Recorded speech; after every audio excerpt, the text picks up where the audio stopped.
Hey, good morning everyone. Coach Richard here. Hope everybody's having a great Friday. Weekend is upon us. Wish everybody a great weekend. Hey, today we're going to talk about hydration vests and more specifically hydration bladders. As the industry wants to call them, they call them reservoirs. So I just got a new one. This is an UltrAspire 2-liter hydration bladder, or as they would call it, a reservoir with a blaster valve. Recommend replacing your reservoir every 4 or 5 long races. And later in the video, I'll tell you how to clean them. But a couple key things I want to talk about. There's only a few companies that actually make reservoirs. There are a bunch of companies that make vests. So if you find a reservoir that you're happy with, in my case, I like the UltrAspire.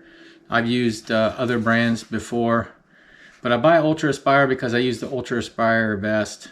And but I do know that this will work in many different vests.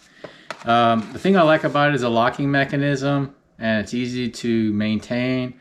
And I've never had any reservoir leaks. Now I've had valve leaks, and we'll talk about that in a second. But those are caused by the user.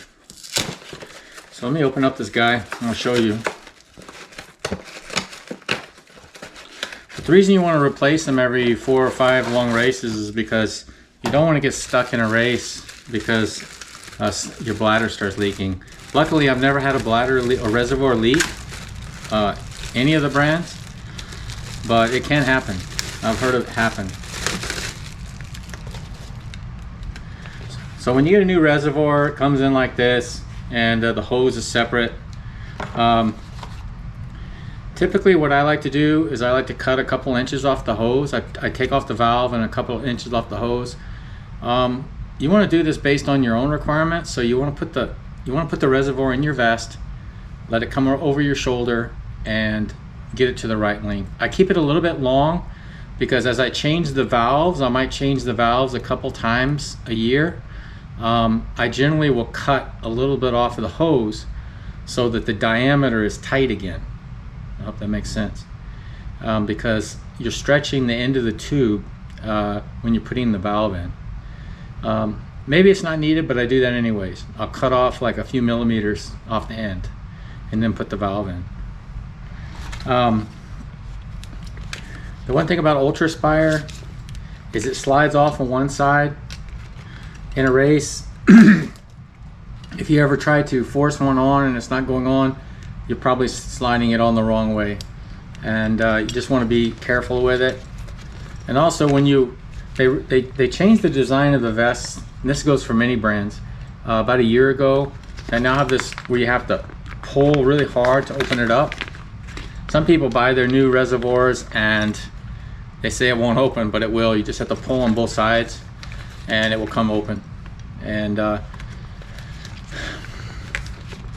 so be careful when you're closing these things. You want to make sure you're closing it from the right side. If you're not, it won't go on very well.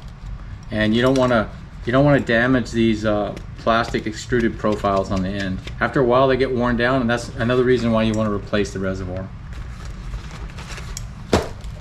I'll show you my this is the one I'm actually replacing. So you want to take off the magnetic clip. Many of the brands of reservoirs do not come with a magnetic clip. If your vest uses a magnetic clip, you need to take this off and put it on the new one.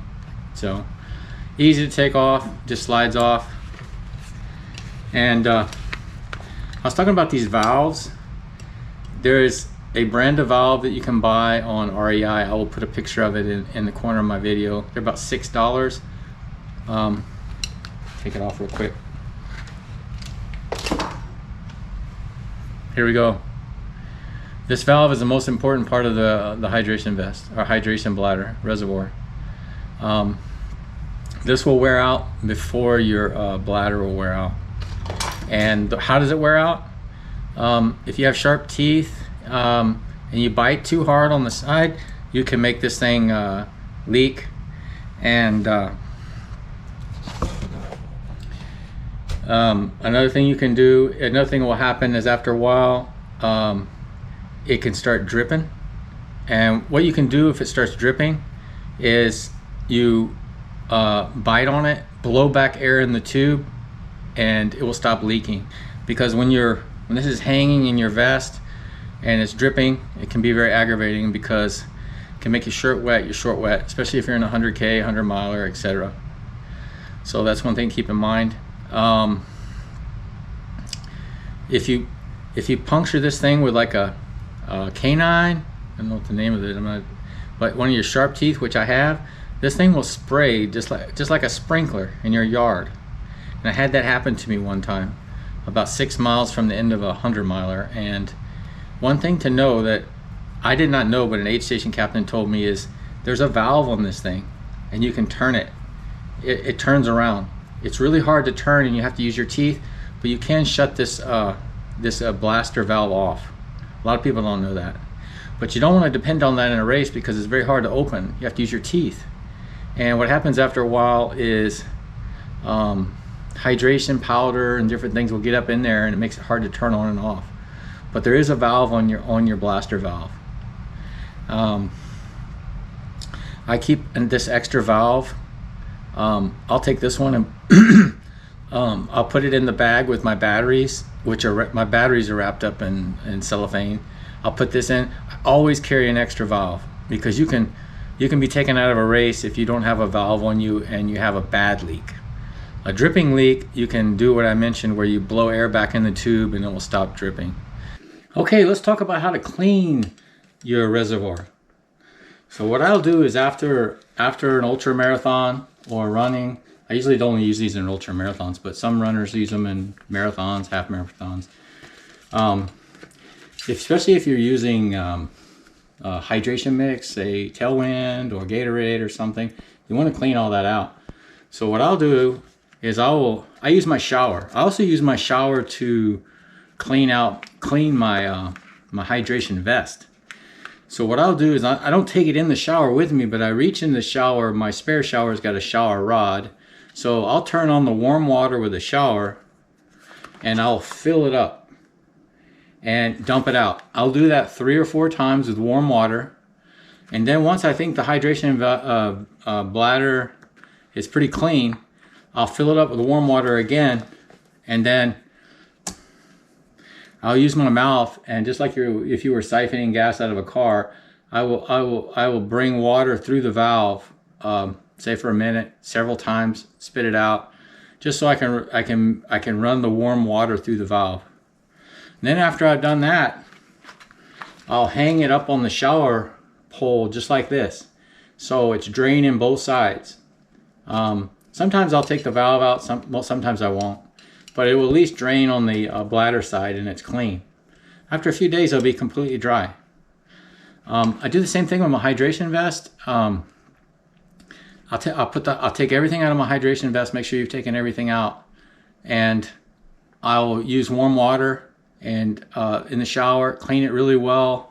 Rinse it out, do it again, maybe 3 or 4 times, and then I'll put it on a hanger and hang it on my shower pole. Works really well for hydration vest too. Hopefully that was helpful. That's all I have to go over today. If you have any questions about hydration bladders or reservoirs, send me a comment. I'd be happy to help you. And one note, I'll put a link to the UltrAspire, how you can purchase, a link to where you can purchase one on Amazon. If you do buy through my link, I get a small commission, and it helps me support the channel. I appreciate it if you use the link if you're interested in buying one on Amazon. But many brands make good bladders. I'm just very happy with the UltrAspire, and it works in my UD vest, and I believe they work in Salomon vests too. But I know if you wear UltrAspire, of course they work with them. But have a great day. Bye for now.